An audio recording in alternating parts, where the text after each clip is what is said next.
So we're standing here today at the Dredge Material Management Area that was used for dewatering muck from the county's Grand Canal muck removal project. The project removed over 548,000 cubic yards of muck that was contributing to harmful algal blooms, high turbidity, and overall poor water quality. The muck came from all these houses and canals located around us. We are restoring approximately 6.5 acres of the former dewatering site located off of Pineda Causeway in unincorporated Brevard County, just south of Patrick Space Force Base. Restoration includes removing invasive species like Brazilian pepper, but also planting nearly 800 native plants around the perimeter of the site. The perimeter plantings will provide a visual buffer, help promote natural propagation, and also provide habitat for wildlife. These plants are under a 1-year warranty, and we will initially be using a water tank to water the plants until we can establish an irrigation system using soaker hoses around the plant areas.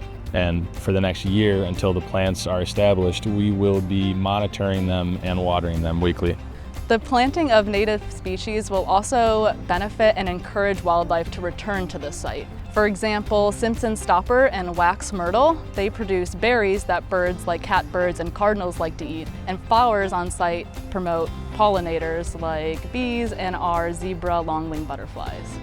In addition to all of our plantings, we're also installing stormwater swales to capture and treat stormwater because previously it had flowed across the site untreated into the lagoon.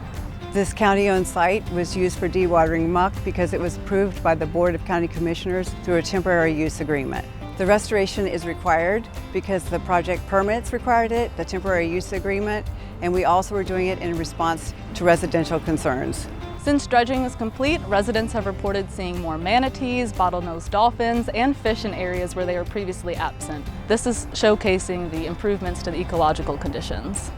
Since this project is a restoration site, it's going to be prohibited to public access and use. And this is so that we can preserve all the beautiful restoration that we're doing. There are no plans to use this site for any future muck projects.